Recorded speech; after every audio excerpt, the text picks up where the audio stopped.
तो आज की इस पूरी क्लास में हम बात करने जा रहे हैं परीक्षा पूर्व अभ्यास 2023-24 और आपका कक्षा 10वीं वालों का विषय रहेगा समाज विज्ञान और 75 नंबर आपका क्लियर होगा। यहाँ समय 3 घंटे का मिलेगा। परीक्षा से पहले एक रिवीजन करवाने के लिए सोशल साइंस का पेपर लेकर आया है मेरे भाई आप सभी के लिए। निर्देश सबको मालूम होते हैं तो ये आपको यहाँ समय बर्बाद इतना नहीं करना है, क्योंकि निर्देश में वही चीज़ है 1 से 5 तक वस्तुनिष्ठ प्रश्न होंगे जिसमें 30 नंबर के टोटल होंगे और 45 नंबर का पूरा पेपर बन जाता है आपका। ठीक है ना, इसी प्रकार से देखना है आपको। सबसे पहला विकल्प होता है, सबसे पहला क्वेश्चन होता है सही विकल्प चुनकर लिखिए। तो मेरे भाई आप अगर पहली बार चैनल पर आए हो तो आपको चैनल को सब्सक्राइब करना है, वीडियो नए हो तो वीडियो को लाइक शेयर जरूर कर देना। सबसे पहला क्वेश्चन होता है आपको निम्न में से किस फसल को पीला सोना कहते हैं? तो गेहूं को कहते हैं, सरसों को कहते हैं, चना को कहते हैं, मक्का को कहते हैं। तो आपने देखा होगा मतलब इसका पीला सोना तो बोला जाता है सोयाबीन को, पर इसमें सोयाबीन नहीं है। पर आपने सरसों देखा होगा बिल्कुल पीला रहता है, सोने की तरह शाइनिंग मारता है।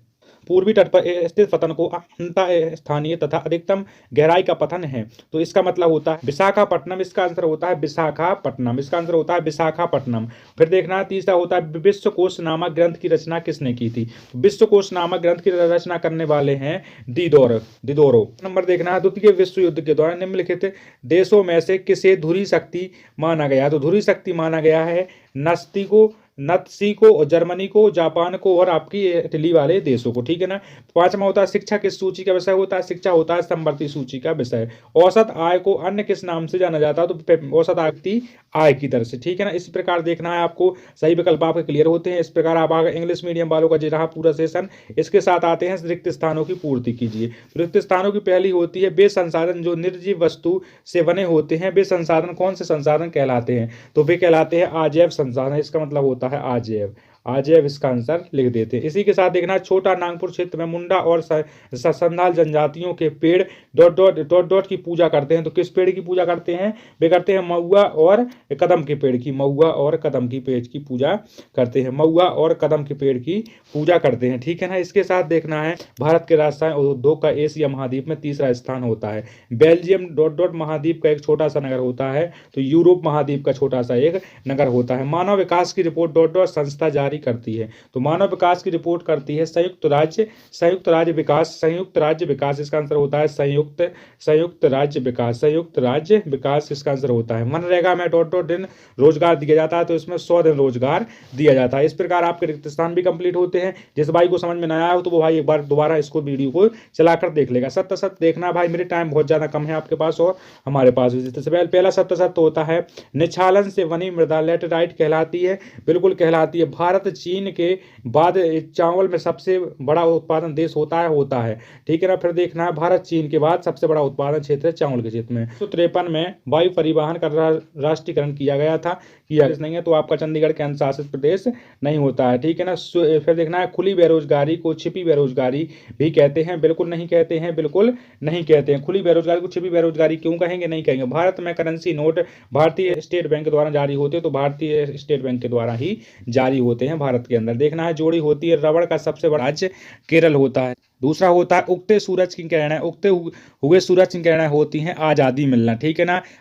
नवेंद्र नाथ टैगोर थे। नवेंद्र नाथ टैगोर कौन थे? नवेंद्र नाथ टैगोर थे भारत माता। ठीक है ना। सरकार का बेहतर रूप होता है। सरकार का बेहतर रूप वाले में आंसर करना है आपको कि सरकार का बेहतर रूप होता है लोकतंत्र। ठीक है ना। लोकतंत्र। आय और उपभोग का अंतर कहलाता है बचत। ठीक है ना। सरकार द्वारा प्रतिबंधों को हटाया जाता है तो इसे कहते हैं उदारीकरण। इस प्रकार आपकी जोड़ी कंप्लीट। इसके बाद देखेंगे एक वाक्य में आंसर क्या होता है। टिहरी में किसानों द्वारा कौन सा आंदोलन चलाया गया? तो टिहरी में आंदोलन चलाया गया था नर्मदा बचाओ आंदोलन। नर्मदा बचाओ आंदोलन टिहरी में चलाया गया था। तो नर्मदा बचाओ आंदोलन टिहरी में चलाया गया था। हौज खास का निर्माण किसने कराया था? तो हौज खास का निर्माण कराया था अलाउद्दीन ने हौज खास का निर्माण करवाया था सबसे पहले। भारत का कौन सा नगर इलेक्ट्रॉनिक उद्योग की राजधानी होती है? तो बेंगलोर होता है। जो वो क्या कहलाता है? उद्योगों की राजधानी कहलाती है। तो उद्योगों की राजधानी बेंगलोर को कहा जाता है। भूमध्य सागर के पूर्व में स्थित देशों को क्या बोला जाता है? तो इनको बोला जाता है क्रोएशिया इनका नाम बोला जाता है। क्रोएशिया इसका नाम होता है। इसी के साथ देखना नई आर्थिक नीति कब लागू की गई थी? तो नई आर्थिक नीति लागू की गई थी 1991 में। 1991 में नई आर्थिक लागू की गई थी। ठीक है हैं। बहुराष्ट्रीय कंपनियों द्वारा किए गए निवेश को क्या कहते हैं? तो बहुराष्ट्रीय कंपनियों द्वारा किए गए निवेश को बोला जाता है विदेशी निवेश। विदेशी निवेश बोला जाता है, विदेशी निवेश कहलाता है। इसके बाद होता है 6वां नंबर क्वेश्चन होता है एजेंडा 21 क्या है, इसके प्रमुख उद्देश्यों को बताइए। ठीक है ना, जब ये नहीं बनता है तो और करके क्वेश्चन होता है संसाधनों की अतिदोहन से उत्पन्न हुई कोई दो समस्याओं को लिखिए। ठीक है ना, फिर 7वां नंबर क्वेश्चन होता है परिस्थिति तंत्र किसे कहते हैं, और इसका या करके क्वेश्चन होता है वन्य जीव संरक्षण अधिनियम में संगठित ग्रस्त जातियों को बचाने हेतु कोई दो कानून लिखिए। ठीक है ना, कानूनों को लिखिए। और 8वां नंबर क्वेश्चन होता है स्वर्ण